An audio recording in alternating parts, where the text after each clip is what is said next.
Radiologist है, intervention पता ही दुनिया ही और है, दुनिया ही और है।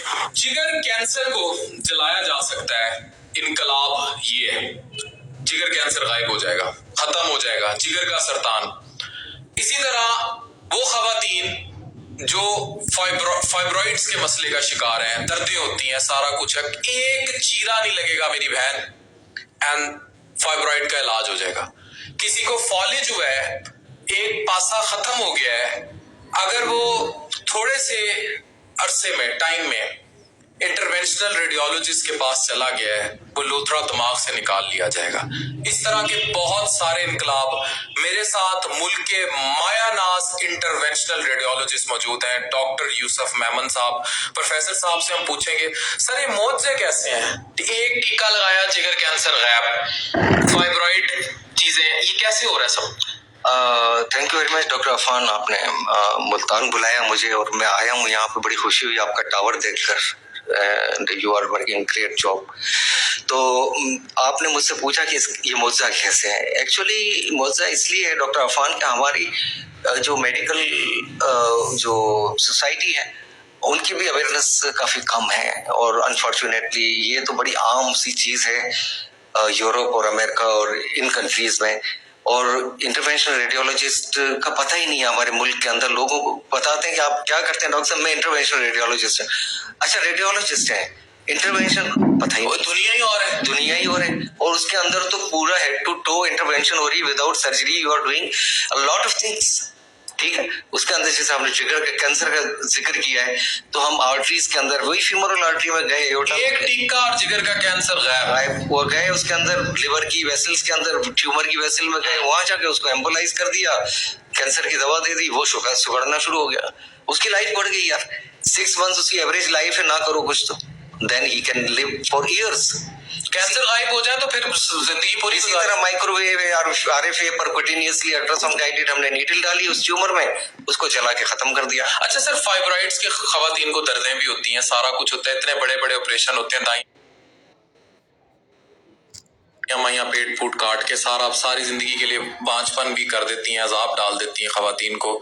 ये भी आप एक सुई डालेंगे और उसमें उसको वो कर देंगे, और क्या करेंगे? उसका भी दो तरीके, वही फीमोरल आर्टरी में गए हम, वेसल के जरिए जाके यूट्राइन आर्टरी को एंगेज किया बायोलेटरली, और उसको एक एम्बोलिक एजेंट्स आते हैं वो हमने इन्फ्यूज कर दिए बाहर से।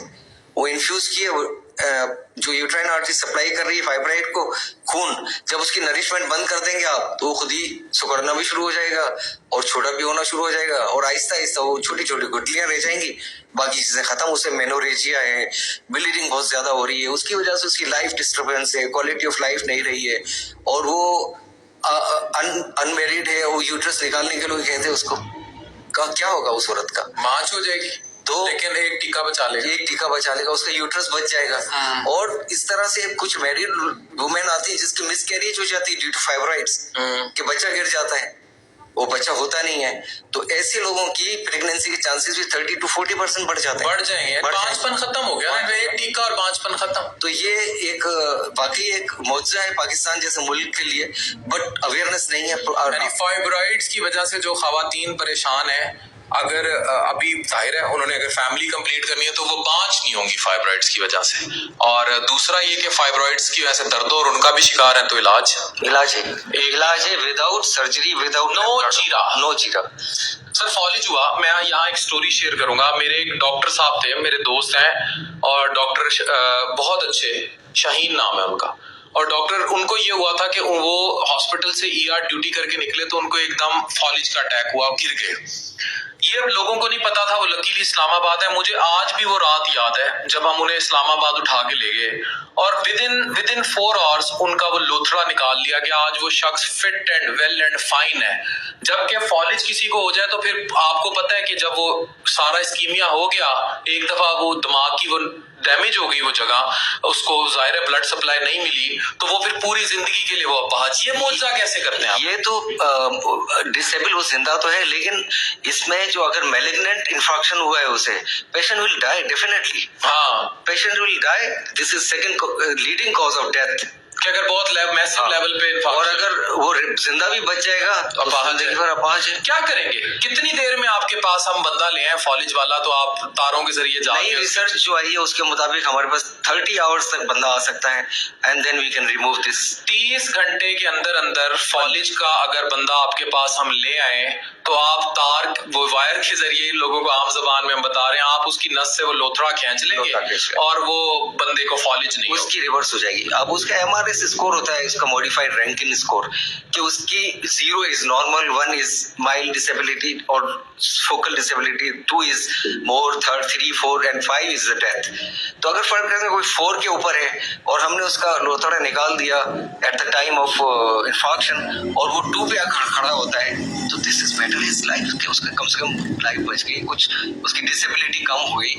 और अगर कोई 3 पर आया है और 0 पर आ जाता है या 1 पर आ जाता है, दिस इज आल्सो गुड। जरूरी नहीं कि 100% 0 पर आ जाए, लेकिन उसकी मॉडिफाइड रैंकिन स्केल जो है ग्रेजुअली डिक्रीज हो जाती है, तो वो हमने अपनी वी अचीव अवर सक्सेस। अच्छा सर, आप पाकिस्तान में उन पहले लोगों में जिन्होंने न्यूरो की आईआर में काम किया और माशाल्लाह आपने बाहर से डिग्रियां भी। मैं अभी यूरोप से, प्राग से, मैंने अभी डिप्लोमा किया है। अच्छा। इसको कहते हैं एक्समिंट, इसमें क्या, European examination in minimal invasive neurotherapy, तो ये मैं करके आया हूँ। तो सर ये न्यूरो में क्या क्या कर सकते हैं, यानी न्यूरोलॉजिकली? अच्छा, ये तो आपने फालिज का जिक्र किया ना, ब्लीड हो जाती है ब्रेन में, हेमरेज हो गई, कहते हैं ना हेमरेज हो गई, ब्लीड हो गया, तो उसकी भी यही है कि हम वेसल्स के जरिए जाकर वहां पर वेसल जो रप्चर होती है, जो फटी हुई नाड़ है उसे बंद कर देंगे। उस नाड़ को नहीं करते, उस नाड़ के ऊपर एन्यूरिज्म बना हुआ होता है, गुब्बारा की तरह खुली हुई। अच्छा, बिल्कुल। उस गुब्बारे के अंदर कॉइल करके उसको हम बंद कर देते हैं और बाकी जो नॉर्मल वेसल खुली रहती है। अच्छा, बिल्कुल ठीक। इसी तरह एवीएम होते हैं ब्रेन के अंदर, उनको वेसल्स के जरिए जाके एम्बोलाइज कर देते हैं। सही है। इसी तरह जो आपका जो दूसरे कॉज होते हैं, एवी फिस्टुला होते हैं या ड्यूरल फिस्टुला होते हैं या मेनिंजियोमा होते हैं, बड़े बड़े मेनिंजियोमा है। हाँ, लोगों को मसले तो वो ब्रेन खोल के वो करते हैं सर्जरी, हम उसको दिमाग नहीं काटते, एम्बुलाइज कर देते हैं, खोपड़ी उठा लेते हैं वो जो सर्जरी करते हैं। न्यूरो सर्जरी ऐसा कुछ नहीं है, तारों के जरिए जाए। उसकी सर्जरी के टाइम पर इतनी ब्लीडिंग होती है कि वो बेचारे रोक नहीं पाते surgeon. We do embolisation pre and then surgeon can open it and easily take it out. अच्छा सर, हेमरेज का बताया अक्सर लोगों की, जो कहते हैं जी दिमाग की रग फट गई, हुन ले जाओ, हुन नहीं बचता, कितनी देर में बंदा ले आए? वो तो जब उसकी ग्लासगो कोमा स्कोर देखना पड़ता है ना, कि अगर तो ग्लासगो कोमा स्कोर 15, 14, 13, 12 के अंदर, 10 से ऊपर है, तो this is a good candidate कि उसको ट्रीट कर। सर कॉइलिंग तो आप करेंगे ना अगर एनोरिज्म है, अगर वो रप्चर हो गई है फिर क्या, मतलब अगर उसका रप्चर का कॉज भी होना हुआ है, अगर वो रप्चर हुई है ड्यू टू एक्सीडेंट या ड्यू टू एनी इंजरी, तो this is now surgeon domain.